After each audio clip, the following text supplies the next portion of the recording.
they would change it to the slave of God. Instead of that's good to hear. And many of the Sahaba didn't have Arabic names as well, like Salman. Yeah. Salman is a Persian name. He didn't change it to from Suleiman. a region name originally, which I imagine is Salman from Suleiman. Which is from Shlomo. Here's the interesting in Hebrew, it's Shlomo. I don't know how we got the Solomon from Shlomo, but in Hebrew it's Shlomo. But anyway, we're going to go to politics. I mean, we were just speaking about a lot of things. And all of a sudden it's 4 cameras when the politics comes out. It could have come about 20 minutes ago. You know what, it's going to get really angry, people will come around and shout at us, so hopefully we can keep it civil. Okay. I mean, I don't want it to go that way. I don't either. I was really interested in actually knowing more about the revelation. That really is something I'm actually interested in. Truthfully, I gave it everything I've given you is probably as much as I can do. Can I give you maybe the Islamic perspective? Maybe you're not interested or you don't.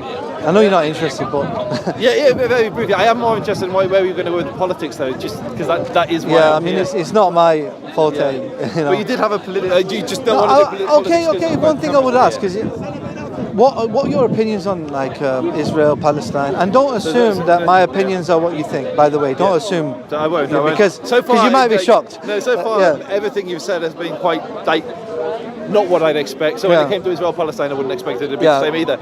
You told me you had a slave. Wasn't expecting that, John. So, could you do me a favour? Does that say record on this one here? It says record in the bottom.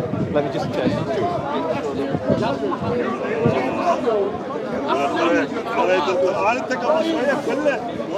So you asked my view on Israel, Palestine. I believe, if I'm speaking to you, I would maybe speak religious language. If I'm speaking to anyone else, I would use secular language. I believe the Jews are indigenous to that land. It's the only place we've been a nation, and we never left it. We tried living under other nations, and it didn't work. Christians massacred us.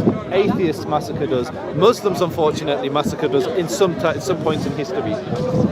And the only people I trust... Jews massacred. I'm not sure. Actually, back in history, Jews massacred other Jews. I think that's a fair comment. And it's not for... I know it's smiling, but for me it's not... You guys got it up, everyone. Okay. It's a true statement. But what I was going to say is the only people that I trust truly have my interest at heart are my family. So we could have a good caliph. The Khalifa could be a very good Muslim ruler who treats the Jews incredibly well, and Jews rise to very prominent positions within that caliphate, within that khilafah. But then you can have the next caliph is an absolute tyrant who massacres Jews. Now for me, I feel the only people who are likely to constantly have my best interest at heart are my people. I want Jews to be responsible for protecting Jews, because when Gentiles have protected us, sometimes they've done a good job, other times they've butchered us and massacred us and left us in the street, corpse stacked on top of corpse. And so from my perspective, the only way we can ensure that Jews will survive for the next generation is if we have a state. So my argument, and where can we have a state? We can't have a state in Uganda or Argentina. The only place in that was actually I know that's why I chose both those. I lived in Uganda before, by the way. Amazing. I lived there for 2 years. Is that why you got your slaves? No, I'm joking. So the only place I believe we have any claim to is Israel. Now, personally, I don't believe that should come at the expense of any Arab who's living on the land, or any other person who's been living there. The land is big enough to share, either in one state, multiple states, well, it doesn't really matter. There's enough land there for both parties to coexist. But I do believe it's absolutely essential and morally just for the Jews to have a state in that specific region. That location. Yeah. So do you think they should...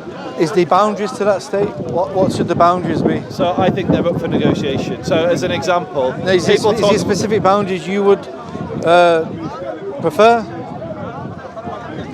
Okay, I'll give an honest answer. Honest answer. What I would prefer is not what I would advocate for. No problem.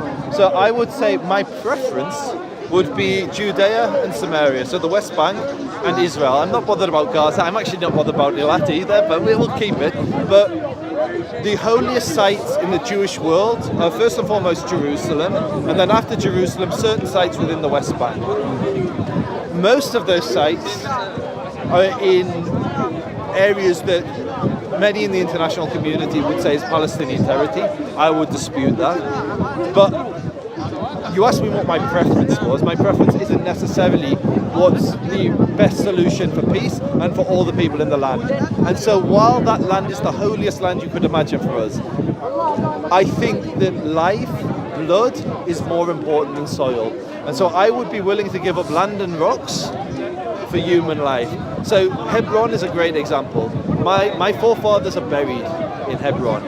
It's a very, very holy city. It's an ancient city. In 15, Jews have lived there since time immemorial. Like, it's the first land that any Jew ever bought. Like Abraham. Do you believe Abraham's buried there? Yeah, well, Jews believe that. Yeah, and we have done for. And like, so in 1517, when the Ottomans conquered Hebron, they massacred Jews there. So we know that Jews have lived there. In 1929, the Jews were massacred again. Oh, this is ridiculous. Jews have been massacred. Sorry, Jews have lived there since time immemorial. Everybody arguing out there, come and set it on a bar, man. Come set it on a bar. Let's see who can push the most reps. Come on. Oh, that's not good. This is ridiculous. We may move the cameras away. Yeah. And so... Stop arguing, stop fighting. Come settle it a simple way. It's easy. Come on. Easy. Okay. So, it's not... Sorry, completely. But yeah... I heard something. I don't know the evidences or anything. I heard something about from the Nile to the Euphrates. Is that? It's a conspiracy theory. There's some Jewish groups believe that. Or? So you may get like the odd fringe person that it's not a mainstream position. And Sinai, not Sinai. No, I mean Jews gave up Sinai. Jews conquered Sinai from Egypt and then gave it back for peace. So we've got no intentions of Sinai. Should we move our camera? I'm going to finish soon. I'll just get an understanding really. And Sam Dawah's sorting them out. How does it work with Muslims living within a Jewish state? You put it on him. We're finishing now. Oh, is it? Yeah. How does it with Muslim? So here's the thing, which most people don't the realise. ideal for you, I mean. So the ideal for me, any Muslim has complete equality with a Jew. A Muslim can be prime minister. A Muslim can be a top judge. And in Israel, there's 2 million Arabs who have complete equality with Jews. Oh, he's louder than those guys. There's 2 million Arabs who have complete equality with Jews. Complete equality. And in fact, an Arab judge has sent a Jewish prime minister and a Jewish president to jail. There are hundreds of mosques throughout Israel. That's what I want. The flip side is Hassan didn't let me in, but that's the flip side is not true, however. There's not one Jew in the Palestinian Authority. There's no synagogues, they destroyed them all. Jews aren't allowed to hold office. Jews aren't even allowed to be citizens. And so for me, when I look at the two, I say, okay, Israel is more moral in how it treats the minority. Depends what you mean moral, right? I mean, that's from a secular Western secular perspective. I mean, from a religious perspective. So you would say in a religious perspective, I would say it is in an ideal I would Jewish... say it's haram what the Muslims in Palestine do and the Palestinian territories do. It's haram because they ban Jews from being citizens. Muhammad didn't ban Jews from being that's citizens. Something else, yeah. Umar didn't ban Jews. Umar invited the Jews back to Jerusalem. Yeah, I'm talking about from a Jewish perspective.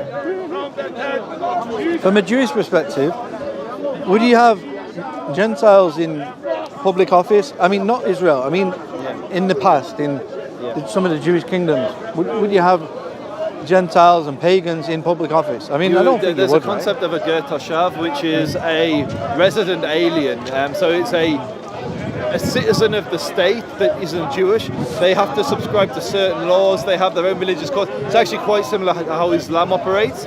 What would happen but this was like the last time we had this was 2,000 years ago. I get it, but and today, if we had a theocracy, it would be very different. So it's hard to say. Basically, the sages of our generation would determine what rank a non-Jew.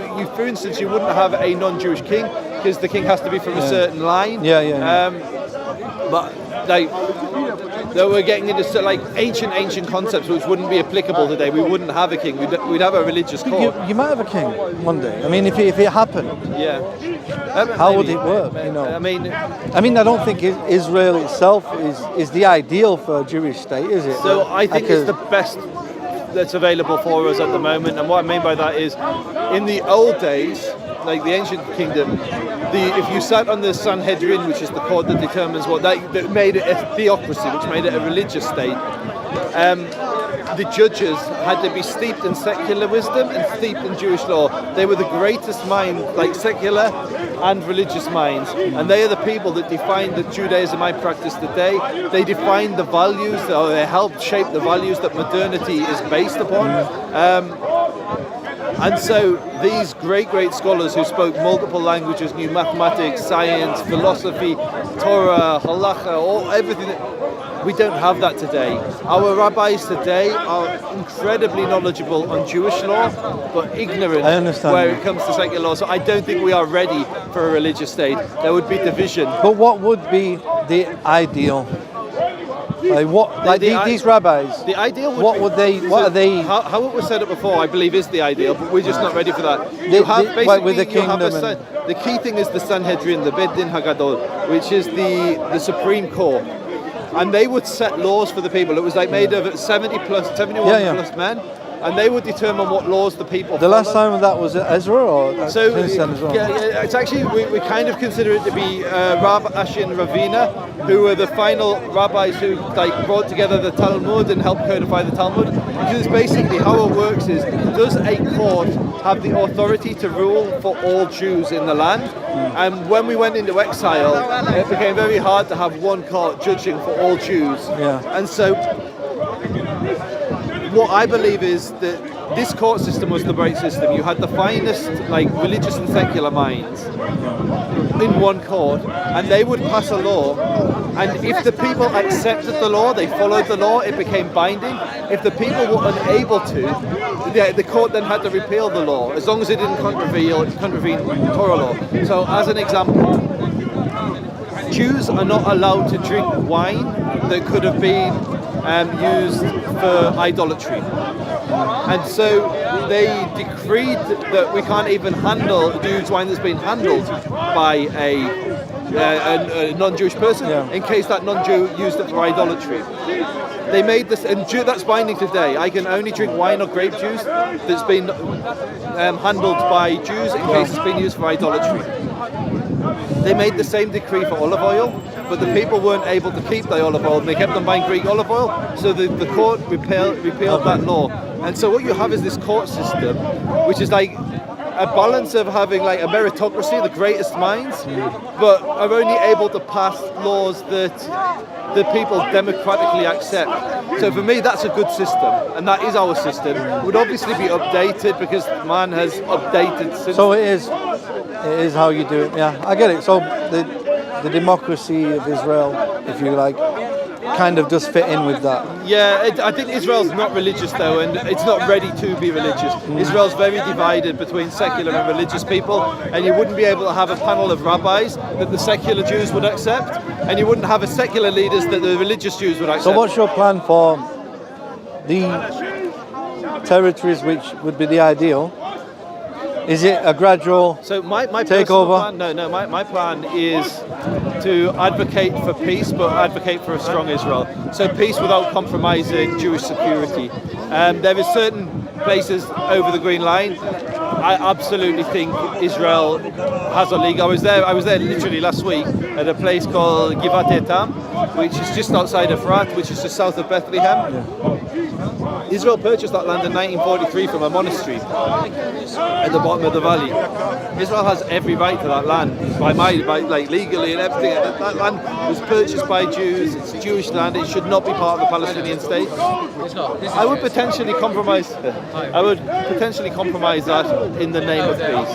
Like my friend lives there. He has a farm there, and I would be supportive of giving up that farm if it brought lasting peace, but it would have to be lasting and sincere peace. I'm not willing to compromise land for fake peace and for false peace. But I'm agnostic. Any solution that brings lasting peace between Israelis and Palestinians. Interesting. How about you? You know, I'm not a political commentator, but you know. Or have you got views that you'd rather not say on camera? No, I think it's in an Islamic system, Jews would be, obviously, as you know, should be allowed to live within an Islamic system anyway. So my thing is, I don't want to live under Muslims, though. I know, that's fine. I'm just saying. But I agree with you. Yeah, it should be. You know, like you say, it's not always been the case, but you know, Islam allows that. It's good. Just wanted to know, you know, kind of what you. It's not often you get a chance to speak to. No, likewise, I would also. I thank you for. I think you're a good ambassador of Islam. You've dealt with me with respect. You've listened. You haven't shouted over. I think it's been a very good conversation. Yeah, I wanted to know what, you know. Ideally, as I said, I wanted to speak more about the beliefs and the revelation perspective. The politics, you know, I'm not too involved or interested. Politics is the dunya. You're interested in. Yeah, I'm interested in the Jewish concept of revelation more, and where it came from, and how you justify it, and how you know prophecy ended, for instance. That's quite important. Yeah, I wasn't allowed in Israel last time I went. They stopped me at the airport and sent me back. So the weird thing is they asked. I wrote a book about atheism. Yeah. So they said, you wrote a book about atheism. I said, yeah.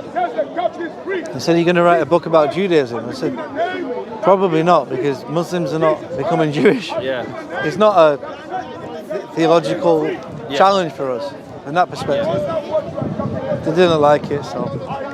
That's quite interesting. Usually when people don't get let into the country, it's because they've been involved in hostile activity in the country. But meeting you don't strike me as the type that would be. I've never been to any protests. I don't agree with protests, full stop, on the streets.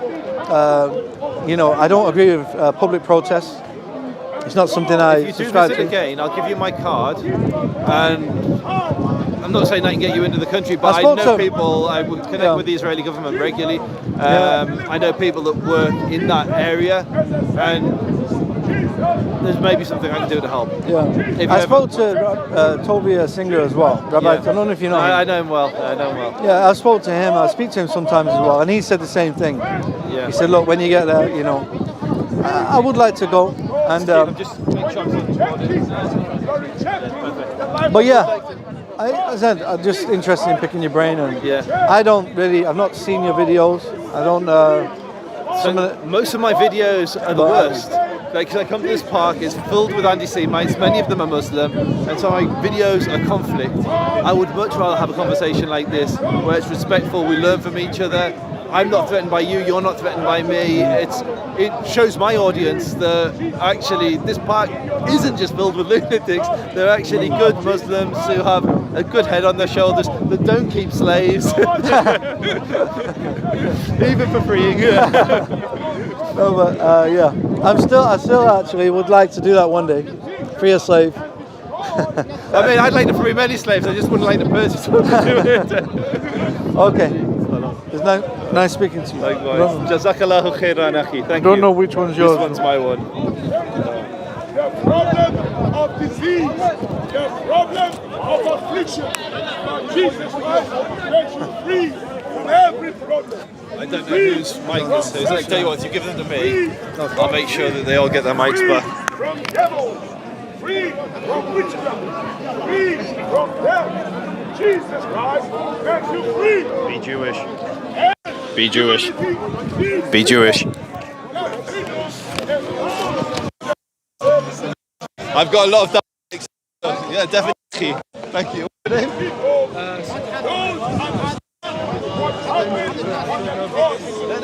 I saw you one time in Tonga. I'm just going to turn my mic off. So I'm safe. Which one's yours? I've got all your. Right.